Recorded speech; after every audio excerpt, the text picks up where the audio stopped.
Well, it's finally here. One of the most anticipated cars of 2018, the Mercedes-Benz X-Class Ute. Now, full-size pickups with a lot of gear on board are all the rage these days, proving extremely popular across the range.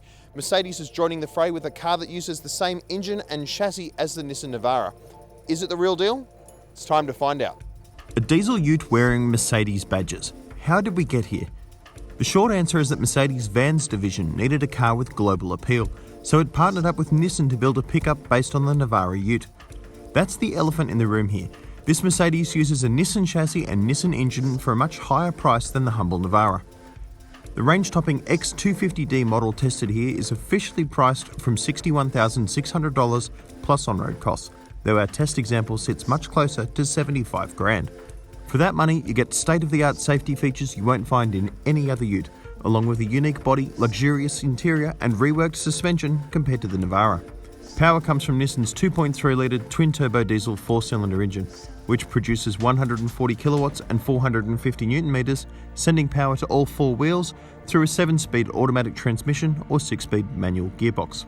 When you step inside the X-Class, it looks like a Mercedes. There's a lovely leather steering wheel with a Mercedes badge right in the middle of it. You've got the same sort of touchpad you'll find on an E-Class or a C-Class sedan, and some nice aluminium look textures and leather look trim as well. Doesn't stack up quite so well though when you start to touch and feel things. This metal look trim is plastic. It's plastic again here, and some of the leather in the cabin is Artico or artificial cow.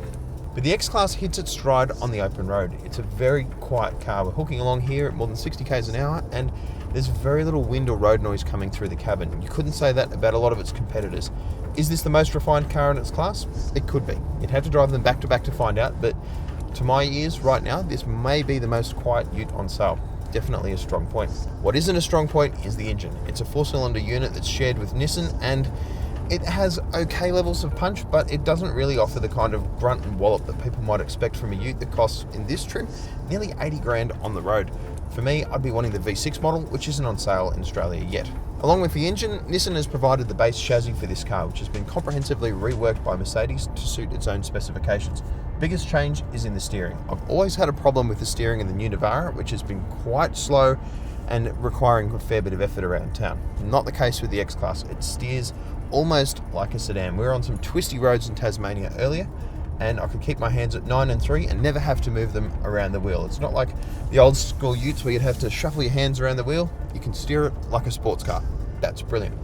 Another really important factor for the X-Class is its safety suite. Now, this is the only ute right now that you can buy with autonomous emergency braking as standard, or even with AEB on the car at all. That is brilliant to see, and that's the sort of thing that we expected to find from Mercedes when it came in to tackle this new segment. We've driven the car in a variety of services, and unfortunately I haven't had a chance to try it with a load in the tray today. My impressions of the car unladen is that the rear can be a little nervous and jiggly without something in the back to sort of settle it down a bit. To me, it feels a little more composed than the Navara, but perhaps not quite as road-like as something like the Volkswagen Amarok, which is really a segment leader in some of those classes. On the whole, Mercedes has done a great job with the X-Class, particularly when you consider what it started with, the bones of a Nissan Navara and a Nissan Navara engine. They've imbued some Mercedes traits into this car, polishing it, making it more refined and luxurious, and just generally a better thing to drive. However, I'm a little less convinced of this car for the price. The car that we're driving right now costs more than $75,000 plus on-road costs, so more than 80 grand in the traffic.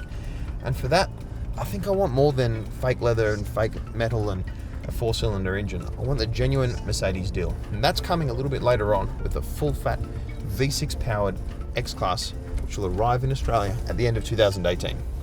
That's the one I'm keen to see. More comfortable and refined than mainstream rivals, the new X-Class pushes pickups into new territory. But it doesn't reinvent the wheel, and we're not sure about spending so much money on a Mercedes-badged machine with a humble Nissan engine. The proper V6 model due later this year sounds like it might come closer to delivering Mercedes' promise of the ultimate pickup. Until then, the X250d is on sale now.